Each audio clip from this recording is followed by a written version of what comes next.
L'effet d'apesanteur, ce moment où la passion se transforme en panique. Imaginez cet instant. Tout commençait idéalement. Les préludes avaient été longs, sa respiration était devenue saccadée et votre fierté masculine s'était gorgée de cette assurance de pierre que vous chérissez tant. Vous vous sentez comme un lion le maître de la situation. Vous êtes prêt à lui offrir et à vous offrir le plaisir ultime. Vous faites le premier mouvement, vous pénétrez sa profondeur, attendant cette résistance familière dense, veloutée qui rend fou. Mais au lieu de cela, quelque chose d'étrange se produit, quelque chose d'effrayant. Vous glissez, vous dérapez comme une voiture sur une piste mouillée, ayant perdu toute adhérence. Là où il devrait y avoir une friction brûlante éveillant chaque nerf de votre gland, règne désormais une douceur absolue et terrifiante. C'est comme si vous étiez dans un parc aquatique sans frein. Vous donnez un autre coup plus rapide, plus sec, tentant de palper les parois, tentant de retrouver ce doux sentiment de contrôle et de contact. Mais il n'y a pas de réponse. Il n'y a qu'un son, un bruit humide et clapotant, qui pour certains résonne comme un hymne à la victoire, mais pour d'autres comme un verdict. Et à cet instant, quelque part dans les recoins de votre conscience, jaillit une étincelle froide de panique. Un chuchotement traître qui frappe au cœur même de l'estime de soi masculine. Vous pensez, est-ce déjà fini? Suis-je devenu trop vieux et ma sensibilité s'est-elle éteinte comme une vieille lampe? Ou peut-être est-ce elle? Peut-être que les années pèsent enfin leur poids, et ces portes étroites du paradis se seraient-elles transformées en une large arche où je ne suis plus qu'un invité et non plus le maître. Mais le plus terrifiant, c'est la pensée sur la taille. Celle-là même que vous avez chassée de votre esprit pendant des années, je suis trop petit pour elle. Je ne peux tout simplement pas la combler. Ce pincement au cœur est familier à beaucoup d'hommes après la quarantaine et parfois même plus tôt. Cette sueur froide quand vous sentez votre érection fondre traîtreusement, non pas de fatigue, mais par perte de contact physique avec la réalité. Sachez que vous n'êtes pas seul dans ce cauchemar. Ce n'est pas votre faute et ce n'est pas un verdict sur votre virilité. Aujourd'hui, nous allons descendre au plus profond de ce problème. Nous allons analyser la physique et la psychologie de ce qu'on appelle la lubrification excessive, ou comme nous nommerons ce phénomène, le syndrome du parc aquatique. Je ne vais pas vous lire un cours ennuyeux. Nous allons parler entre hommes qui veulent comprendre la mécanique de leur plaisir, non pas pour le perdre, mais pour le démultiplier. Nous aborderons ce sur quoi même le vieux Freud restait silencieux. Et je vous le promets, si vous écoutez jusqu'au bout, vous découvrirez une caractéristique secrète, un mécanisme caché, qui transforme cette humidité effrayante d'ennemi en votre allié la plus puissante. Cette connaissance, ce fantôme caché dont peu se doutent, est capable de vous offrir des sensations inaccessibles lors d'un contact sec ordinaire. Mais pour maîtriser ce secret, nous devons d'abord comprendre la nature de l'élément auquel nous sommes confrontés. Avant d'explorer les aspects mystérieux de la psychologie et du comportement humain, selon Jung, je vous invite à vous abonner à la chaîne si ce n'est pas encore fait. Chaque vidéo ici n'est pas seulement une source d'information, mais un véritable voyage vers la découverte de soi pour apprendre à reconnaître son ombre intérieure et développer une compréhension profonde de soi-même. Si vous trouvez ce sujet utile, commentez un. Si vous ne ressentez pas encore de connexion, appuyez simplement sur 0. Chaque retour est une source de motivation pour continuer à vous offrir des contenus profonds afin de vous aider à mieux vous comprendre. Commençons. Plongeons maintenant dans le vif du sujet, la mécanique du plaisir. Pourquoi perdons-nous le contrôle? Commençons par la base, ce fondement sur lequel repose toute notre perception masculine. Pour comprendre pourquoi l'humidité excessive devient la tueuse de l'érection, nous n'avons pas besoin de termes médicaux complexes. Nous avons besoin d'une logique d'ingénieur simple. Imaginez votre instrument non pas comme une partie du corps, mais comme un capteur biologique ultra sophistiqué. Le gland du pénis est sans doute le capteur de pression et de texture le plus parfait créé par la nature. Des millions de terminaisons nerveuses s'y trouvent, et ce n'est pas un hasard. Elles ont soif d'informations. Et la seule information qu'elles comprennent et transmettent au cerveau comme un signal de plaisir est la friction et la résistance. Ici, nous pouvons nous rappeler les idées du père de la psychanalyse. Sigmund Freud, bien qu'obsédé par le symbolisme, comprenait parfaitement une chose: la libido est une énergie qui exige de s'exprimer à travers le dépassement. La nature masculine est par essence agressive au sens noble du terme. Nous avons besoin de sentir les limites. Nous avons besoin de sentir que nous pénétrons que nous écartons, que nous surmontons la résistance de la matière. C'est un mécanisme archaïque ancien. Quand nous rencontrons la résistance des parois, notre cerveau reçoit un signal. Tu es à l'intérieur, tu domines. Le processus est en cours. Il faut plus de sang, il faut plus de dureté. C'est un cycle de rétroaction positive. Mais que se passe-t-il lorsque la physique excessive interfère dans ce mécanisme bien huilé? Au repos, le monde intérieur de la femme, son temple, dirons-nous, possède une structure nervurée. Imaginez un ballon de baudruche dégonflé. Il est tout en plis et en irrégularité. Ces plis s'appellent des rugae. Ce sont eux qui créent cette divine planche à laver contre laquelle votre capteur frotte, envoyant des feux d'artifice de signaux au cerveau. Mais quand une femme est vraiment excitée, deux choses se produisent. Premièrement, les muscles se relâchent, ce ballon se gonfle, les plis se lissent et les parois deviennent plus glissantes. Deuxièmement, commence ce fameux déluge dont nous parlons. Le liquide remplit tout le micro-espace restant. Du point de vue de la physique, il se produit la même chose qu'avec une voiture sur une route mouillée à grande vitesse, l'effet d'aquaplaning. Entre votre instrument et ses parois se forme une pellicule de liquide infime, mais infranchissable. Le lubrifiant fonctionne comme une huile parfaite dans un moteur dont la tâche est de supprimer la friction pour que les pistons ne surchauffent pas. Mais en amour, notre but est précisément la surchauffe. Nous avons besoin de cette friction. Et quand la lubrification fonctionne trop bien, le coefficient de friction tend vers 0. Votre capteur glisse sans rencontrer d'obstacle. Il cesse d'envoyer des signaux au cerveau. Pour votre système nerveux, c'est comme si le contact était rompu. Le cerveau est perplexe. Sommes-nous à l'intérieur ou non? Pourquoi n'y a-t-il pas de données? Et lui, suivant une logique d'économie d'énergie, commence à fermer les vannes d'alimentation en sang. Le pénis devient plus mou non pas parce que vous ne la voulez pas, mais parce que votre ordinateur de bord a perdu la liaison avec le capteur. C'est une cruelle ironie de la nature. Plus elle vous veut, plus elle est excitée, plus elle produit d'humidité, et plus il vous est physiquement difficile de ressentir son désir. Vous pensez qu'elle est devenue large, comme un seau, mais c'est une illusion. C'est un trompe-l'œil sensoriel causé par un glissement idéal. Psychologiquement, c'est un coup dans l'estomac. Mais avant de passer à l'origine de ce tsunami et à la manière de le combattre, je veux vous demander un petit geste d'homme. Si vous avez déjà ressenti ce sentiment de désarroi face à la perte de friction, mais que vous aviez peur de l'avouer, laissez un like sur cette vidéo. Que ce soit notre signe de solidarité et d'honnêteté.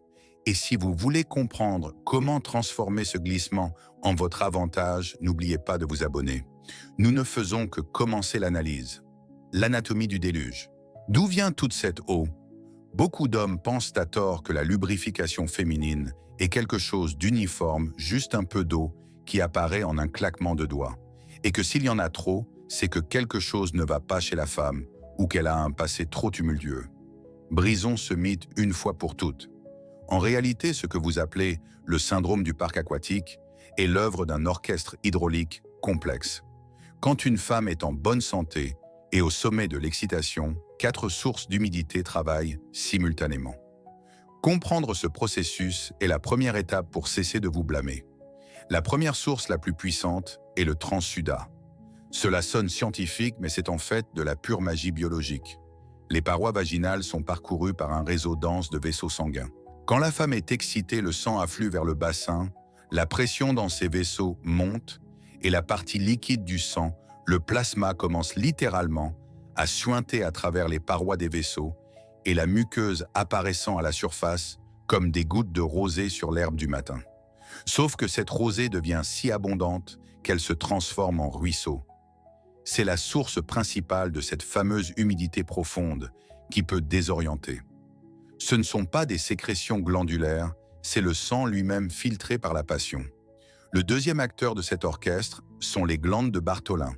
Elles sont situées juste à l'entrée et leur rôle est de fournir la lubrification primaire pour que vous puissiez entrer sans douleur. Elles agissent comme un portier ouvrant la porte.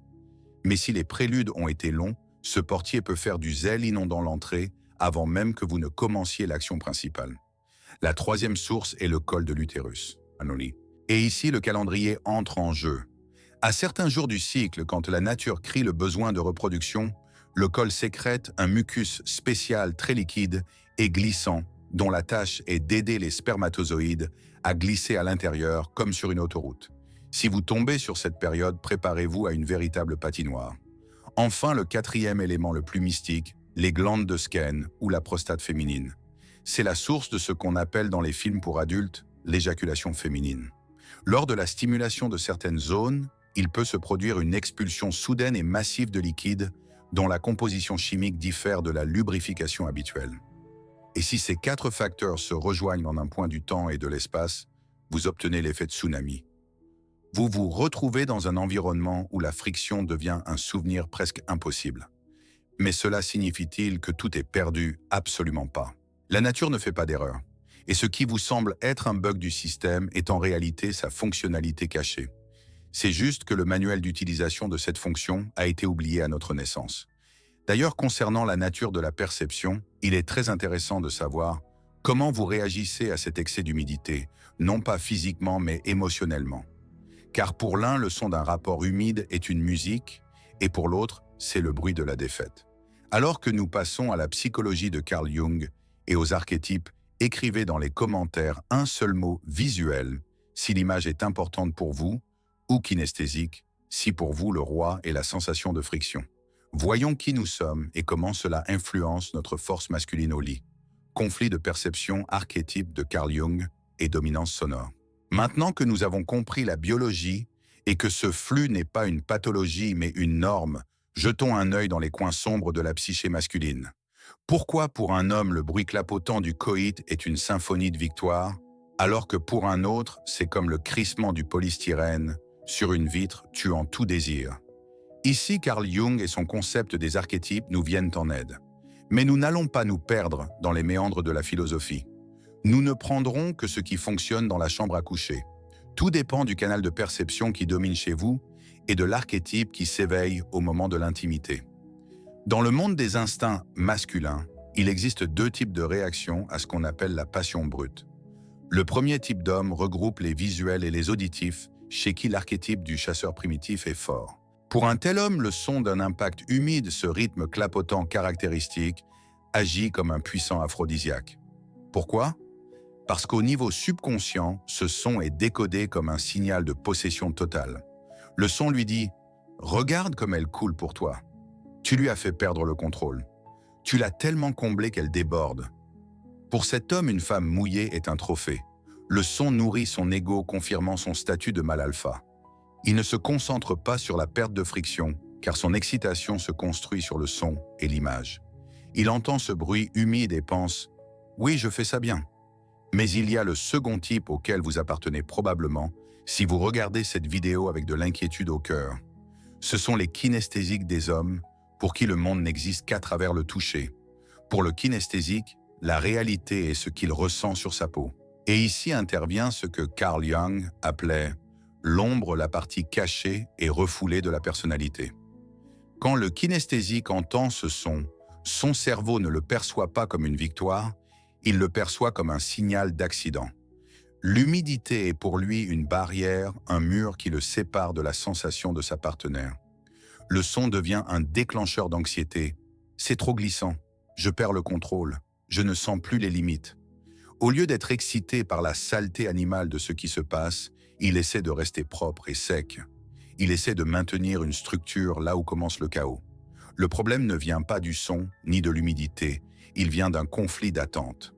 Nous avons été élevés dans un monde stérile où tout doit être propre, sec et prévisible. Mais le sexe, le vrai sexe profond, est toujours un échange de fluides. C'est toujours un peu sale, c'est toujours le chaos. Et si vous laissez votre contrôleur intérieur, votre ego avoir peur de ce chaos, vous perdrez. Le secret est de basculer l'interrupteur dans votre tête. Essayez la prochaine fois que vous entendrez ce son, de ne pas analyser la friction, mais de vous dire « ce son est la voix de son désir.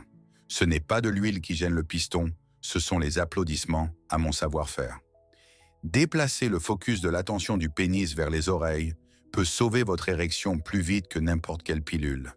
L'illusion de l'abîme, le mythe du sceau et la peur de l'ego. Nous arrivons à la pensée la plus douloureuse, la plus toxique, qui empoisonne la vie de millions d'hommes et malheureusement détruit l'estime de soi de millions de femmes. C'est le mythe de la femme trop large.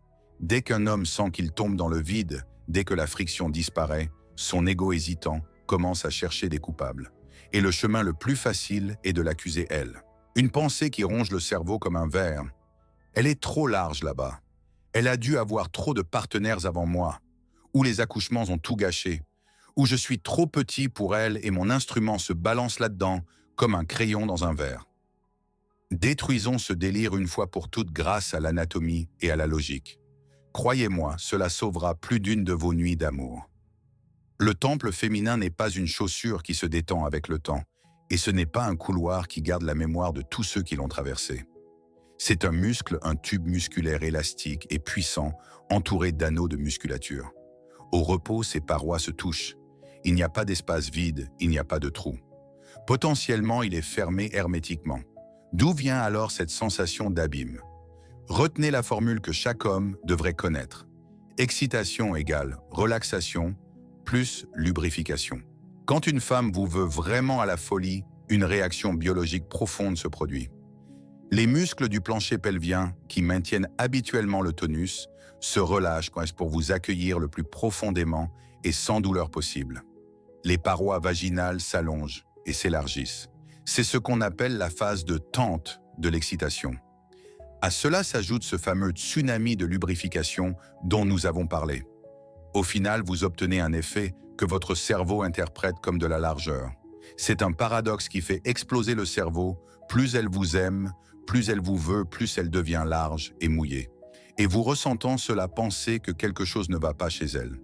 Vous la punissez par essence pour sa passion.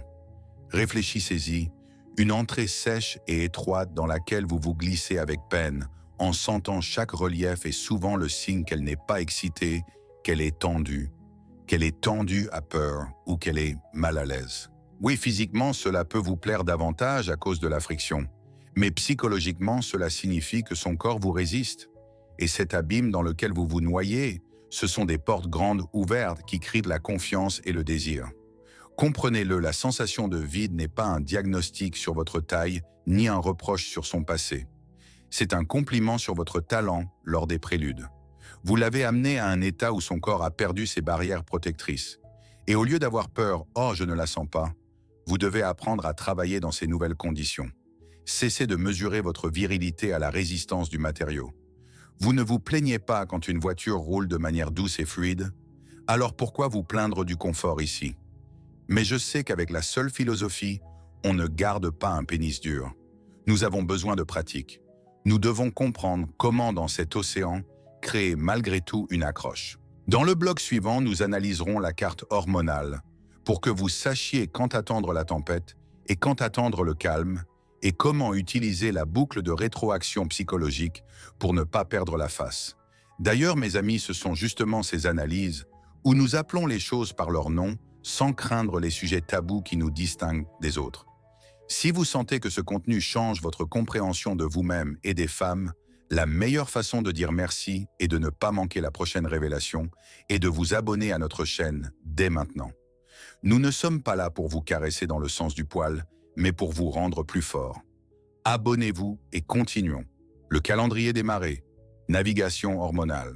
Avez-vous déjà remarqué qu'avec la même femme, le sexe peut être radicalement différent? Aujourd'hui, c'est une lutte serrée et brûlante, où chaque mouvement coûte un effort et une douleur exquise, et 2 semaines plus tard, c'est ce fameux parc aquatique où vous glissez sans frein. Et vous vous creusez la tête. Qu'est-ce qui a changé? J'ai maigri, elle a changé. Non, c'est le climat hormonal qui a changé. Et si vous voulez être un maître des arts de la chambre, vous devez apprendre à lire ce calendrier comme un marin lit une carte des marées. Tout repose sur les 2 grands chefs d'orchestre du cycle féminin, l'estrogène et la progestérone. Expliquons cela simplement sans jargon médical. Le cycle se divise en 2 phases principales. La première phase, juste après les règles, est le temps de l'estrogène. L'organisme se prépare à l'ovulation, à une éventuelle conception. L'estrogène rend les tissus souples, élastiques et juteux. Vers le milieu du cycle, environ entre le 12e et le 16e jour, si le cycle est standard, survient le pic l'ovulation. Ces jours-là, la nature fait tout pour que le spermatozoïde file vers son but, comme sur des roulettes. Les sécrétions deviennent abondantes, transparentes, filantes, comme du blanc d'œuf. Durant ces jours, le syndrome du parc aquatique est une norme biologique absolue. Si vous le savez, vous ne paniquez pas, vous comprenez simplement « Ah, aujourd'hui, c'est le milieu du cycle, ça va être mouillé. Aujourd'hui, je n'attends pas de friction aujourd'hui, je travaille sur la profondeur et le rythme. » Mais ensuite, après l'ovulation, la progestérone prend le pouvoir. Sa tâche est de préserver une éventuelle grossesse et de fermer l'entrée. Sous son action, la lubrification change, elle devient épaisse, visqueuse, blanchâtre, collante. Il y en a moins. Les tissus vaginaux deviennent un peu plus denses et secs. Et c'est là, dans la seconde moitié du cycle, avant les règles, que vient le temps béni pour les amateurs de friction. Ces jours-là, vous obtenez ce contact serré dont vous rêvez. L'adhérence est maximale, les sensations sont vives. Cette connaissance est votre avantage tactique. Si vous avez des problèmes d'érection justement à cause de la perte de sensibilité, s'il est critique pour vous de sentir les parois, pour finir planifiez vos marathons les plus importants pour la seconde moitié du cycle. Et les jours d'ovulation, quand c'est le tsunami, utilisez d'autres techniques dont nous parlerons plus bas. N'essayez pas de nager contre le courant. Utilisez le courant. Savoir que son humidité n'est pas une constante, mais une variable dépendant des phases de la Lune et des hormones, vous libère d'un énorme poids de responsabilité. Vous cessez de vous demander « Qu'est-ce qui ne va pas chez moi ?» Et vous commencez à penser « Bon, quel est le temps dehors aujourd'hui et quel voile dois-je hisser ?» Castration psychologique, la boucle de rétroaction. Mais le plus grand danger ne réside ni dans les hormones, ni dans l'anatomie, il réside dans votre tête. Disséquons le mécanisme par lequel vous perdez votre érection. Cela ne se produit pas instantanément. C'est une réaction en chaîne qui peut et doit être arrêtée. Tout commence par ce fameux moment de perte du signal sensoriel. Vous entrez, faites quelques va-et-vient et comprenez, c'est le vide. Le cerveau habitué à ce que sexe égale pression tombe en état de choc. Il commence à scanner le système pour trouver des erreurs. Et là s'enclenche ce que les psychologues appellent la déprivation sensorielle, l'absence de stimuli externes, force le cerveau à générer des peurs internes. Vous entamez un dialogue intérieur. « Merde, je ne sens rien. » Il tombe. J'ai l'impression qu'il ramollit. Dès que vous vous posez cette question, vous déclenchez une décharge d'adrénaline.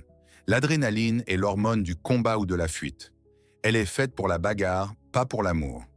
Sa première action est de contracter les vaisseaux périphériques et de détourner le sang des extrémités et de votre pénis vers les muscles et le cœur. C'est de la physiologie, la peur tue l'érection chimiquement. Vous vous castrez vous-même par votre panique. Mais ce n'est que la moitié du problème. L'autre moitié, c'est la réaction de votre partenaire. Les femmes ressentent tout. Elles captent instantanément que vous êtes devenu moins ferme, que vous avez ralenti ou perdu le rythme. Que pense-t-elle à ce moment-là? Elle ne pense pas à la friction. Elle pense « je ne l'excite pas, il s'ennuie ». Et elle commence à faire des efforts. Elle commence à bouger plus activement, à gémir plus fort, à serrer les muscles, à s'agiter. Et que se passe-t-il? Sous son activité, l'afflux de sang vers son bassin s'intensifie et l'humidité devient encore plus abondante. Vous tombez dans un cercle vicieux. Vous paniquez, le pénis tombe. Elle essaie de vous ranimer. Elle devient encore plus mouillée. Vous ressentez encore moins, vous paniquez encore plus. Et ainsi de suite jusqu'au fiasco total. Seul l'homme peut briser ce cercle. Et d'une seule manière, par le calme. Vous devez savoir que la perte de friction est temporaire. L'érection peut fluctuer durant l'acte. C'est normal. Si vous sentez que vous coulez, ne frappez pas frénétiquement dans le vide en espérant attraper une sensation. Arrêtez-vous, changez de rythme et surtout appliquez les solutions d'ingénierie dont nous allons parler maintenant. Parce que parfois, pour vaincre les éléments, il faut juste prendre le bon outil en main. Solutions d'ingénierie technique de sauvetage. Nous avons analysé la psychologie et la biologie. Mais quand vous êtes au lit et que vous sentez que le glissement devient critique, vous n'avez pas le temps pour la théorie. Vous avez besoin d'action. Vous devez retrouver de l'adhérence ici et maintenant. Pour cela, nous avons un arsenal de techniques simples mais infaillibles. N'ayez pas peur de les utiliser. Ce n'est pas un signe de faiblesse, c'est un signe de maîtrise. La première méthode banale mais souvent ignorée est la serviette. Beaucoup d'hommes hésitent à s'interrompre, pensant que cela tuera la passion. Bêtise. Tout dépend de la manière de faire. Il ne faut pas dire « Oh, tu es trop mouillé, laisse-moi essuyer ». Cela sonne comme une insulte. Faites-en une partie du jeu.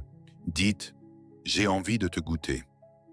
Retirez votre instrument, prenez la serviette, elle doit être à portée de main, comme l'arme d'un soldat, et tamponnez délicatement l'excès d'humidité sur vous et sur elle, tout en passant à un jeu buccal.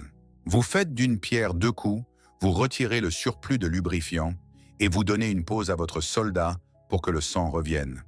Une seconde de pause, la sécheresse est rétablie, vous pouvez plonger à nouveau. Le deuxième outil est la géométrie de l'angle. Si dans la position missionnaire classique vous sentez que vous tombez dans le vide, c'est que l'angle d'entrée est mauvais. Essayez la technique de l'alignement coïtal. Cela semble complexe, mais en fait c'est simple. Vous ne vous appuyez pas sur vos mains, mais vous vous allongez sur elles de tout votre poids, en vous décalant un peu plus haut, de sorte que la base de votre pénis frotte contre son clitoris. Dans cette position, les va-et-vient ne sont pas profonds, dedans-dehors, mais plutôt des frottements transversaux. Cela lui procure une stimulation colossale et vous rend la sensation d'un contact dense grâce à la pression des os pubiens. Troisième technique, la modification du volume du canal. Si elle est sur le dos, demandez-lui de mettre ses jambes sur vos épaules et de lever le bassin. C'est la position de l'officier. La biomécanique fait ici des miracles, l'angle d'inclinaison du bassin change et l'entrée du temple se rétrécit naturellement. Vous sentirez la différence instantanément, les parois se resserreront autour de vous. De même par l'arrière d'habitude, la femme écarte les genoux pour la stabilité. Demandez-lui de serrer les genoux l'un contre l'autre. Cela comprime mécaniquement les muscles du plancher pelvien, transformant une large grotte en un tunnel étroit. Vous serez surpris de voir à quel point l'espace peut devenir serré alors qu'il vous semblait infini une minute auparavant. Enfin, n'oubliez pas les béquilles technologiques, les préservatifs texturés avec des nervures, des points ou des perles. Beaucoup d'hommes de plus de 40 ans évitent le latex pensant qu'ils volent les sensations. Mais dans le cas du parc aquatique, c'est l'inverse. Le latex texturé crée cette friction supplémentaire qui vous manque. Les points s'accrochent aux parois lisses, transmettant les vibrations à votre gland. C'est comme mettre des chaînes sur des pneus partant de verglas. Vous perdez un peu de chaleur, mais vous gagnez en maniabilité. Le choix vous appartient. Le grand secret du vide, transformer l'eau en vin. Et maintenant, mes amis, nous arrivons au point le plus important, à ce fameux chapitre secret, pour lequel il valait la peine de traverser tous les méandres de l'anatomie et des peurs. À ce fameux fantôme dont j'ai lancé l'amorce au début. La plupart des hommes vivent leur vie dans un paradigme linéaire. Le sexe est un piston dans un cylindre où le plaisir dépend exclusivement de la force de friction de deux surfaces sèches. Mais il existe une ligue supérieure, un niveau de grands maîtres, qui connaissent une vérité paradoxale. L'humidité excessive n'est pas un lubrifiant qui tue la friction, c'est un agent d'étanchéité qui crée le vide. Et maintenant, je vais vous apprendre à voir dans le déluge non pas un problème, mais un don accessible seulement aux élus. Utilisons notre pensée d'ingénieur à pleine puissance. Qu'est-ce que le vide? C'est un espace où la pression est inférieure à la pression atmosphérique. Pour créer le vide à l'intérieur d'un tube élastique qu'est le temple féminin, vous avez besoin d'une étanchéité absolue. Si les parois sont sèches ou seulement légèrement humides, il reste toujours de l'air entre votre peau et sa muqueuse. L'air est l'ennemi du vide, il rompt l'adhérence. Les parois sèches peuvent vous serrer comme un étau, elles peuvent vous irriter la peau jusqu'aux ampoules, créant l'illusion de l'étroitesse. Mais elles ne pourront jamais créer d'aspiration. Elles travaillent par compression, pas par succion. Et c'est ici qu'intervient la fameuse humidité. Quand il y a beaucoup de lubrification, elle agit comme un fluide hydraulique dans un système de freinage ou comme l'eau dans une pompe de profondeur. Elle remplit chaque micropore, chaque pli, chaque interstice entre vous et elle. Elle chasse l'air et à cet instant, ses muscles internes acquièrent un super pouvoir. Ils cessent d'être un simple anneau musculaire. Ils se transforment en piston d'une seringue dont on a chassé les bulles d'air. L'effet change radicalement au lieu d'une friction mécanique qui irrite les récepteurs superficiels de la peau. Vous commencez à recevoir une stimulation barométrique profonde. C'est une pression qui se transmet via le liquide directement dans les corps caverneux de votre instrument.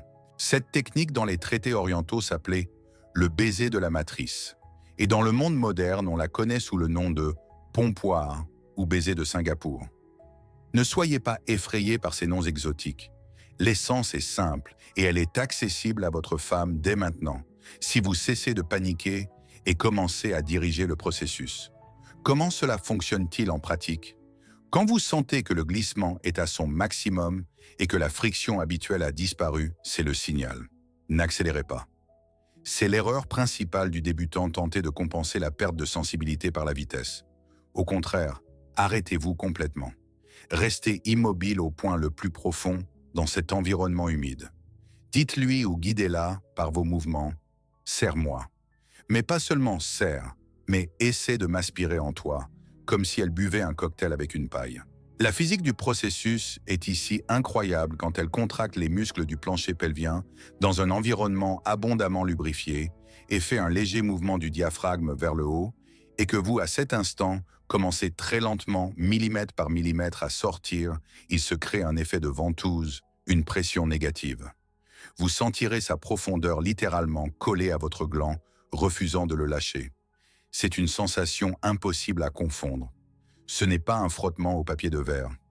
C'est la sensation que l'on tente de retirer la peau de votre pénis avec un velours doux chaud et humide qui vous tire vers l'intérieur avec une force incroyable. L'humidité sert ici de transmetteur d'énergie. Sans elle, les muscles se contenteraient de comprimer le membre. Avec elle, ils l'enlacent et le tirent. Cela transforme tout l'acte sexuel d'une mécanique agressive en un piège hydraulique de plaisir raffiné. Votre gland débarrassé des frottements brutaux commence à réagir aux variations de pression. Le sang y afflue, non pas sous les coups, mais parce qu'il est littéralement aspiré vers l'extérieur. L'ironie du sort est que les hommes souffrant du syndrome du parc aquatique souvent possèdent les clés de l'orgasme le plus puissant de leur vie, mais jettent ces clés parce qu'ils ne savent pas s'en servir. Vous vous plaignez de l'eau, alors que c'est précisément l'eau qui permet de lancer la turbine. Par conséquent, la prochaine fois que vous vous retrouverez à l'épicentre du tsunami, changez de tactique. Passez des va-et-vient rapides à des mouvements lents, onctueux, de grande amplitude. Imaginez que vous êtes un piston se déplaçant dans une huile très dense. Votre but n'est pas de frapper le fond, mais de créer l'étanchéité.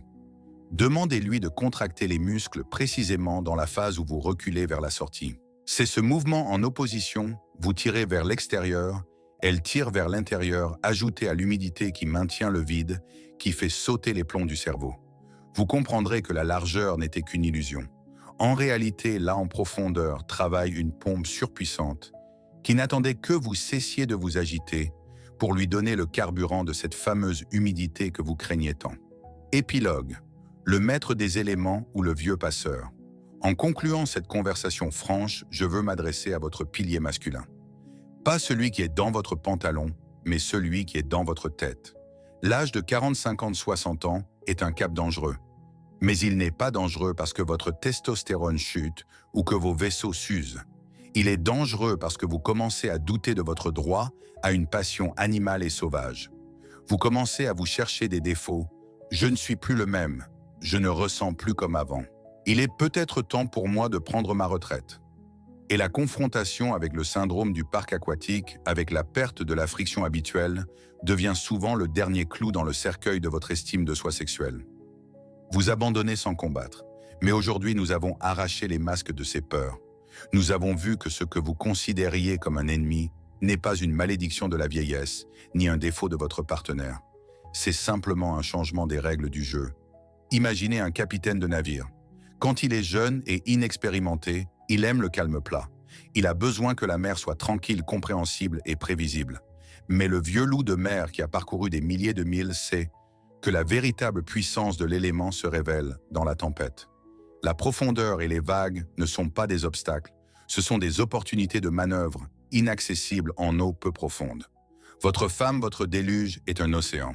Oui, parfois il est d'une profondeur effrayante et glissante. Oui, on peut y perdre pied. Mais n'est-ce pas pour cela que nous allons au lit, pour perdre le contrôle, pour se dissoudre? Cessez d'être des comptables qui calculent le coefficient de friction et les millimètres de largeur. Devenez des explorateurs. Si la nature vous a donné l'averse, ne vous cachez pas sous un parapluie, construisez une centrale hydroélectrique. Utilisez cette énergie. Cessez de vous blâmer parce que votre pénis mollit traîtreusement à cause de la panique. Supprimez la panique et la fermeté reviendra. Elle reviendra non pas par le frottement mécanique, mais par la conscience que vous maîtrisez le processus, que vous savez transformer ce glissement en envol. Rappelez-vous, un homme ne vieillit pas quand il a des rides, mais quand il cesse d'apprendre de nouvelles choses au lit. Si vous pensiez tout savoir sur le sexe et que vous avez soudainement rencontré le problème de l'absence de sensation, réjouissez-vous. Cela signifie que la vie vous a lancé un défi. Cela signifie qu'il est temps pour vous de maîtriser la technique du vide, de comprendre les cartes hormonales et d'apprendre à entendre les sons de la passion d'une manière nouvelle. Votre partenaire ne s'est pas dégradé ni élargi. Elle s'est peut-être pour la première fois de sa vie ouverte à vous, au point que son corps pleure de désir. Ne reculez pas. Merci d'avoir regardé cette vidéo jusqu'à la fin. Comment vous sentez-vous après cette exploration d'aujourd'hui? Qu'est-ce qui vous a le plus inspiré ou marqué? N'hésitez pas à partager vos impressions dans les commentaires afin que nous puissions connaître vos réflexions.